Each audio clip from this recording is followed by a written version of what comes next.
All right, ladies and gentlemen, welcome back to the channel. We are talking about the Detroit Lions because they just won their 11th straight football game, which is a franchise record. They already broke another record last week, starting their season 11-1.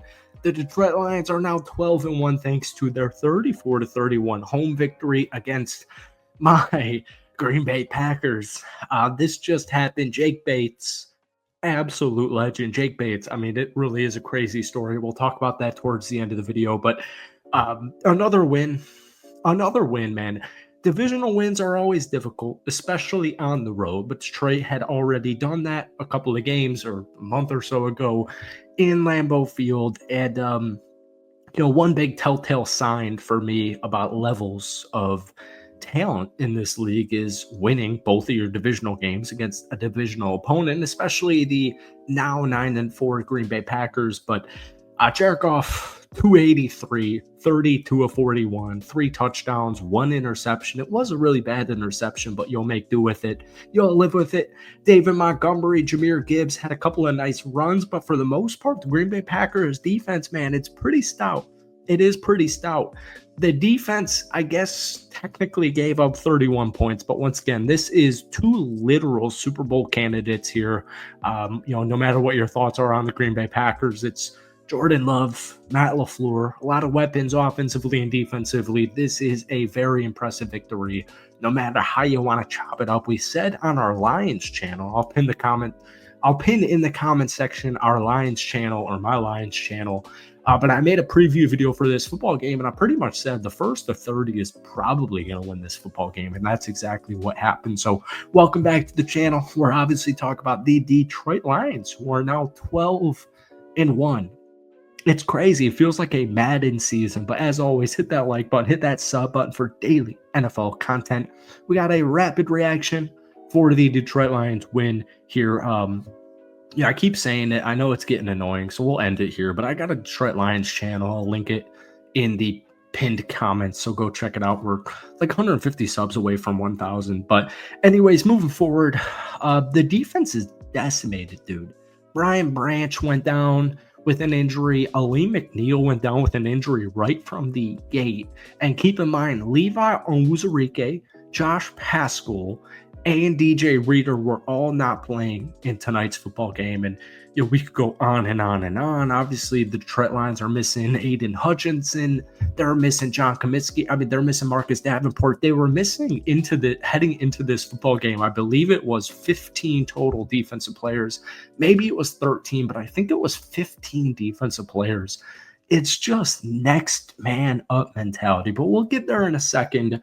We just ran through Jared Goff, and one of the reasons I'm not too upset about this as a Packers fan is, first off, my dad's side of the family is from Detroit, so I really don't hate Detroit by any means.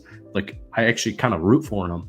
I had Jared Goff and Sam Laporta in fantasy. This is the final week of fantasy football, and I really, really, really need both of their games this evening. But nonetheless, man, the Detroit Lions are 12-1. I really can't believe that they're breaking records left and right, whether it's offensive statistics like in the Jacksonville game or it's franchise records. This is the year, man. This truly is the year. I don't want to jinx the Detroit Lions for my Lions fans watching this video. I don't really believe in that, but this is the year. The Detroit Lions, as you guys know, they've never made technically the Super Bowl. This just really is the year. The Packers defense, specifically in the run game, but even just in general, was very good this evening. It's 11:32 at night. I've had a couple of pops, so please give me some patience here. But David Montgomery, 14 carries, 51 yards, including a touchdown. Jahmyr Gibbs, 15 carries for only 43 yards. The Detroit Lions ultimately ran the ball 34 carries for 111 yards and a touchdown. I do just want to sprinkle in real quick, Jared Goff technically ran the ball 4 times for 7 yards, but that 9-yard gain was big. It was critical. The score at halftime was 17-7 in Detroit's favor. So you call the games a little bit different. It felt kind of reminiscent of the first matchup between Detroit and Green Bay. I never like literally just I'm sorry if this is annoying that I keep proclaiming my love for the Packers, but as a Green Bay Packers fan, I never thought we were going to win this football game. I literally never thought we were going to win this football game. And if you're curious why I'm a Packers fan and I'm not super pissed off, I'm not pissed off, but I will just say in 2022, when you guys were like 2-6, maybe it was 2-5, you were something like that, and you took down my Green Bay Packers at Ford Field. And I noticed something immediately, and that's when I started making Detroit Lions content. And then in week 18, I was in Mexico and you guys eliminated my Green Bay Packers with Aaron Rodgers from the playoffs with the Week 18 win. And that was when I realized, okay, I will take my real estate in Chicago and I will take that rivalry victory. But the Detroit Lions are obviously up. It was a really weird, funky game as far as receiving goes. Jameson Williams actually led the Detroit Lions, 5 catches for 80 total yards. Sam Laporta, 5 catches for 54 yards. Love seeing the involvement he's had in the offense in the last couple of weeks. But Tim Patrick, man, I remember being in North Carolina on a family vacation when the Detroit Lions signed Tim Patrick thinking there's something here. There's something here.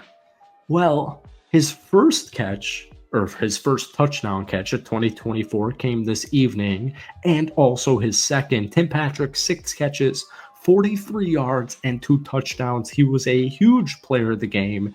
And it's funny because one of the best wide receivers in the NFL, and Amon-Ra St. Brown, 5 catches for 43 yards, was technically the 4th leading receiver for Detroit this evening.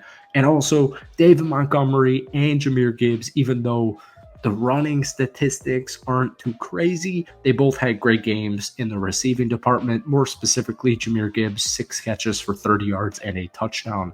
Defensively, folks, we're running out of time here for this rapid reaction. Jack Campbell, so much for a sophomore slump. Muhammad's been a stud in the last couple of weeks. Arnold did have a bad pass interference call, but I guess that was more on him. Carlton Davis, welcome back from your injury. He had a huge forced fumble that was recovered from David Long Jr. that we pinpointed in our Detroit Lions video from earlier this week as a new addition. Quan Alexander had a couple of nice moments.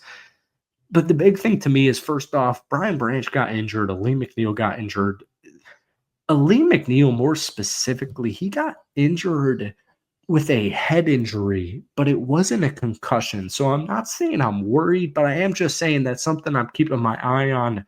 Pat O'Connor, it won't show up in the statistics because technically he only had 1 assisted tackle. Pat O'Connor, Zeke Turner, these new dudes on the Detroit Lions defensive line, they balled their effing asses off. They balled their effing asses off.